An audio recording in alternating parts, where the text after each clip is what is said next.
नोटबंदी, जीएसटी,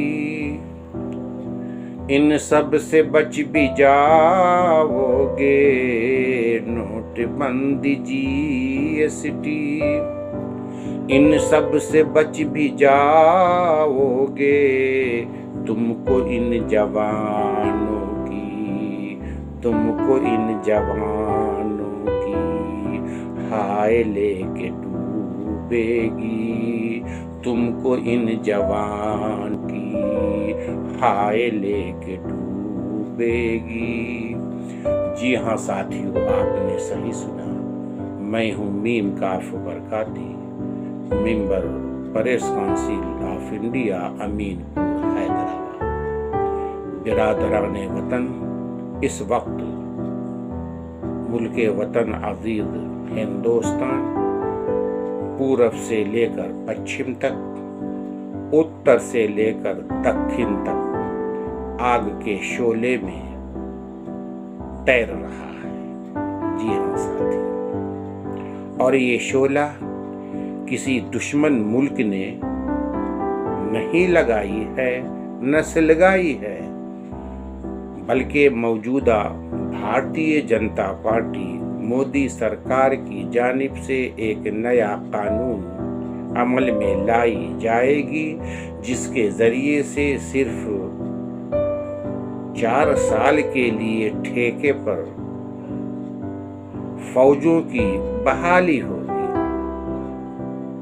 उन तमाम बहाली शुदा फौजियों में से 75% फौजी को घर वापस कर दिए जाएंगे और 25% आर्मी के साथ काम करेंगे। समझ रहे हैं ना आप मेरी बात? और नाम क्या रखा है मोदी सरकार ने? अग्निपथ। जी हाँ, और अग्निपथ के जरिए से जिन लोगों की बहाली होगी,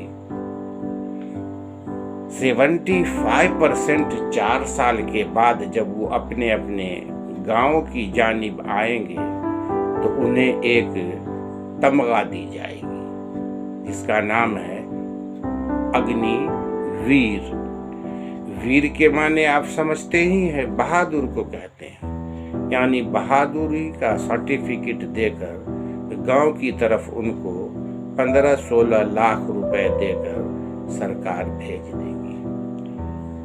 अब जो कुछ अक्ल रखने वाले लोग हैं, पढ़े लिखे लोग, इस स्कीम से बहुत परेशान नजर आ रहे हैं। पढ़े लिखे लोग ही नहीं, बल्कि लाखों नौजवान सड़कों पर उतर चुके हैं और इस स्कीम के खिलाफ मुजाहिरा कर रहे हैं, जैसा कि आप वीडियो में देख ही रहे होंगे।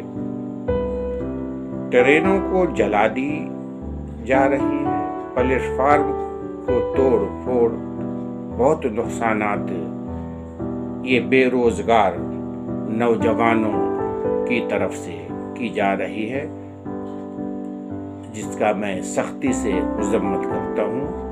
आप मुजाहिरा करें, आंदोलन करें, लेकिन मुजाहिरे में खैर का मामला हो, शर का मामला ना हो।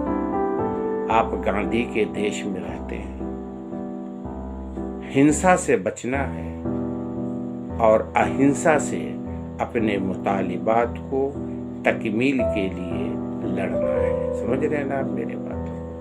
अब आइए, जब वो 75%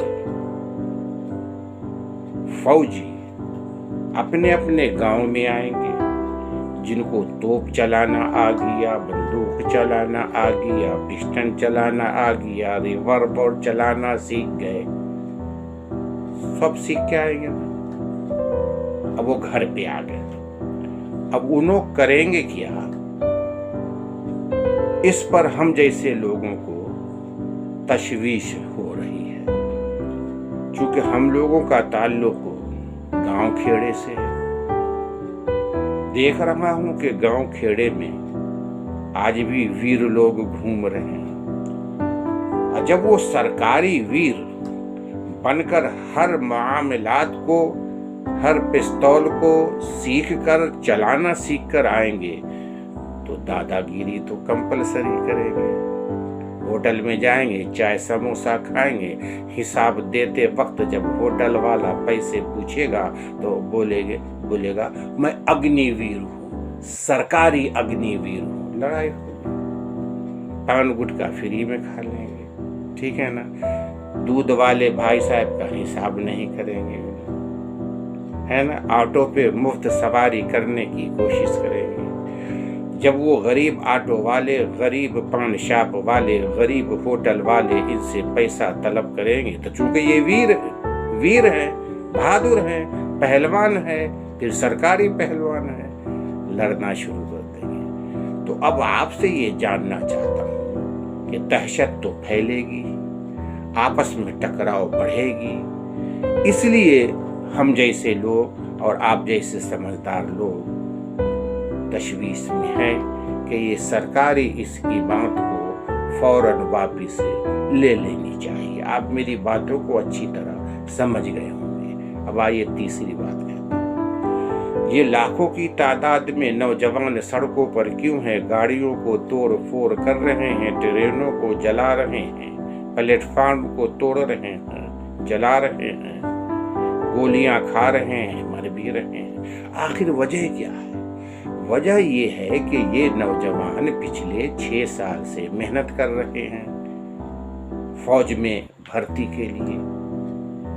जब सारी दुनिया सोती है मेरे भाइयों, तो ये नौजवान सुबह सवेरे उठकर दौड़ लगाते हैं। वो इसलिए कि बहाली होगी, भर्ती होगी, उसमें हम ज्वाइन हो जाएंगे और देश के लिए खिदमत करेंगे, मर मिटेंगे। अब तो उनके किए पर पानी फिर गया, उनकी मेहनत बेकार हो गई। तो यकीनी बात है कि उनके अंदर शिद्दत तो आ ही जाएगी, गमो गुस्सा की लहर दौड़ ही जाएगी। यही वजह है कि नौजवान प्लेटफार्म और ट्रेनों को जला रहे हैं। एक आदादो शुमार के मुताबिक इस वक्त सरकारी खजाने में खरबों रुपए के नुकसान हो चुके हैं। तो सरकार की तमाशागिरी, एक मामूली तमाशा छोड़ दिया इन्होंने। सोचा नहीं, समझा नहीं कि हम जो कानून बनाने जा रहे हैं, इस कानून को ज़मीन पर रहने वाले लोग मानेंगे या नहीं मानेंगे। इसलिए अफरा तफरी का मामला चल रहा है। चौथी बात, मैं उन लीडरों से, नेताओं को शर्त लगाता हूँ, गौर कीजिए, माफ़ी चाहता हूँ आप लोगों से। मेरा मानना ये है कि उन्हीं लीडरों को, नेताओं को एमएलए एमपी के लिए टिकट दी जाए जिनके बेटे फौज में सीमा पर है।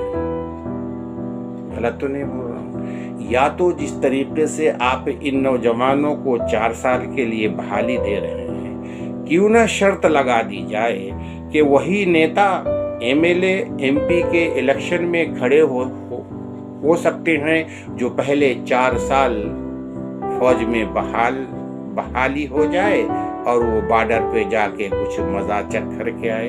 ये शर्त लगा दी जाए, बात ही खत्म हो। मैं गलत नहीं बोल रहा हूँ। 5वीं बात ये है कि एक एमएलए एमपी को एक पेंशन नहीं बल्कि 5 पेंशन उन्हें मिलती है। एमएलए अगर 1-2 बार जीते तो वो पेंशन, फिर एमपी हो गए उसकी पेंशन, ठीक है ना। और इन नौजवानों को जो मेहनत कर रहे हैं, गरीब हैं, इन नौजवानों को 4 साल नौकरी करा करके खाली हाथ भेज दे रहे हैं। न पेंशन है, न मेडिकल है, न उनके बच्चों के लिए स्कूल है। इन नेताओं के लिए हर चीज़ फ्री है और जो 4 साल के लिए बॉर्डर पे लड़के आएंगे उनके लिए कुछ भी फ्री नहीं है। जाओ गठरी बांध के घर में रहो, गुंडागर्दी करो। सही में बोलो। और साथियों, हमारे नेताओं के लिए बहुत सारे मराहत हैं, सब्सिडी है ना, बिजली फ्री है, पानी फ्री है, घर पे आने जाने के लिए जो है प्लेन का टिकट फ्री है, रेलवे में एसी डिब्बा फ्री है, बहुत सारी बारात है, गाड़ी फ्री है, बंगला फ्री है। बस यूँ समझ लीजिए कि 1 2 3 है और ऑल इंडिया फ्री है। अगर ये वीडियो आपको पसंद आया तो कृपया करके कम से कम 10 लोगों तक ज़रूर पहुंचा दे। मुझे इजाज़त दे, फिर मुलाकात होगी।